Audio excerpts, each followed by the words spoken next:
que há esperança para a árvore, pois mesmo cortada ainda se renovará, e não cessarão os seus rebentos, se envelhecer na terra sua raiz, e no chão morrer o seu tronco. Bem-vindos ao canal da Vida, o trigo mais fino, para mais uma exposição das riquezas insondáveis do Deus triuno. Hoje, a gente mergulha em Gênesis, capítulos 21 a 24. Isso, uma parte bem densa da história de Abraão e Isaac. E vamos explorar isso com base nas percepções de ministros, como Witness Lee e seus colaboradores, tentando achar aqueles significados mais profundos sobre o propósito de Deus. Exatamente, porque, assim, os eventos são conhecidos. Isaac nasce, tem a oferta no Moriá, Sara morre, o casamento de Isaac. Sim, eventos marcantes. Mas como esses ministros destacam, tem muita coisa ali, né? Muita riqueza espiritual, tipológica, por trás da narrativa literal. Então vamos começar pelo começo. Gênesis 21. O nascimento de Isaac. Os ministros, eles costumam contrastar bastante Isaac e Ismael, certo? Muito. Isaac é o filho da promessa, nasceu por intervenção divina mesmo, como Deus tinha dito lá em Gênesis 18.14. Já Ismael... nasceu do esforço humano, da carne, como eles dizem. Isso. E por que esse contraste é tão importante para eles? Porque espelha o que Paulo fala em Gálatas 4. Isaac representa o que vem de Deus, pela vida dele. Ismael, o que a gente consegue fazer na nossa força natural. Entendi.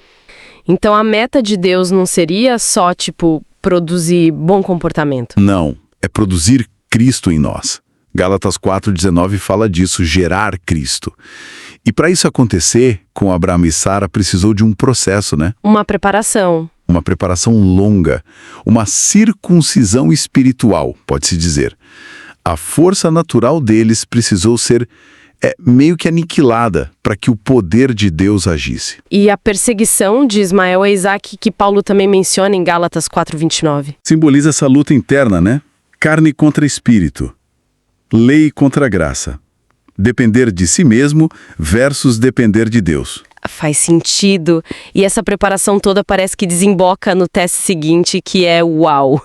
Gênesis 22. A oferta de Isaac. É o ápice, talvez. E quadro impressionante da obediência de Abraão. Hebreus 11, 17 e 19.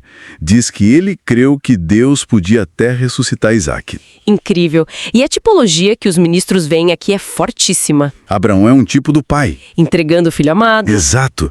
Isaac, um tipo de Cristo.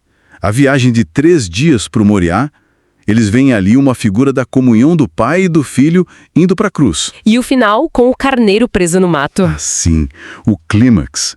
Isaac é poupado e o carneiro preso pelos chifres num sarçal, num emaranhado, é que é oferecido. Qual o significado disso? A interpretação é que o Cordeiro de Deus, Cristo, como João Batista falou em João 1:29, ele ficou preso, por assim dizer, na nossa situação humana complicada, nesse sarçal da humanidade caída. Para ser nosso substituto. Isso.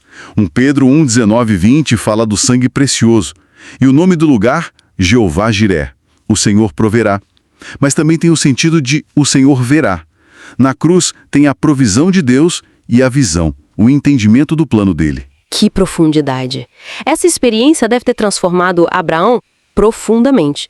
Em Gênesis 23, na morte de Sara, a gente vê um reflexo disso, né? Os heteus o chamam de príncipe de Deus. Sim, um homem de peso. E os ministros enfatizam que esse peso não é status social. Não é poder terreno. Não. É uma substância espiritual. Um caráter que foi forjado, sabe? Como madeira que vai sendo infiltrada por minerais e petrifica. Ganha densidade, permanência. Ele era um peregrino, mas tinha essa autoridade que vinha de Deus. E essa linhagem de fé continua em Gênesis 24 com a história do casamento de Isaac. A tipologia aí também é bem rica na visão desses ministros, né? Muito rica. É quase um mapa ali. Abraão, figura do pai. Envia o servo mais velho, que é visto como figura do Espírito Santo. para buscar uma noiva. Rebeca, figura da igreja. para o filho, Isaac. Que é figura de Cristo. E é interessante como a missão do servo reflete o que Jesus falou do Espírito em João 16, versículos 13 a 15. O Espírito não fala de si mesmo. Mas glorifica o Filho, mostra as riquezas dele para atrair a noiva. Exatamente. É isso que o servo faz. Ele não chega lá falando dele. Ele fala de Isaac, da casa de Abraão. E tem aquele teste curioso no poço, né? Ele não pede água só para ele. Pede para todos os camelos também. Era um teste e tanto, né? E a resposta de Rebeca é impressionante. Imediata, abundante. Sim. Isso é visto como a resposta voluntária, generosa, que o Espírito procura encontrar naqueles que são chamados para ser a noiva de Cristo. Os ministros falam até de uma sede do Espírito. Uma sede? Como assim? Não para ele mesmo, claro, mas um anseio, um desejo de encontrar essa resposta na noiva, essa disposição para a satisfação do filho. Entendi. E o final do capítulo é interessante. Diz que Isaac foi consolado pela chegada de Rebeca, não o contrário. Pois é, esse detalhe é chave para eles. O foco está na satisfação de Cristo, no consolo dele. E o nosso consolo vem daí. A ideia é essa. Ao nos unirmos a Ele, o consolo dele se torna o nosso. Isso meio que ajusta a nossa perspectiva, né? Não é só sobre a nossa necessidade sendo suprida, mas sobre a satisfação dele. Que perspectiva diferente! Então, olhando para esses 4 capítulos com essa lente, o fio condutor é Deus trabalhando o tempo todo para o seu propósito eterno. Sim, obter uma expressão corporativa, a igreja unida a Cristo. E o caminho para isso é fé, provação, depender da vida de ressurreição. Passando pelo esvaziamento do natural, o teste da fé, a transformação. Tudo isso. E nos deixa com uma reflexão, talvez. Qual? Se a gente entende que o próprio Deus triuno, na pessoa do Espírito buscando a noiva, tem essa sede, esse desejo pela comunhão, pela resposta da igreja, como que isso impacta a nossa forma de se relacionar com ele? Será que nos move para além de só buscar a nossa própria satisfação, né? Pensar na satisfação dele também? Exato. É algo para a gente pensar, para meditar.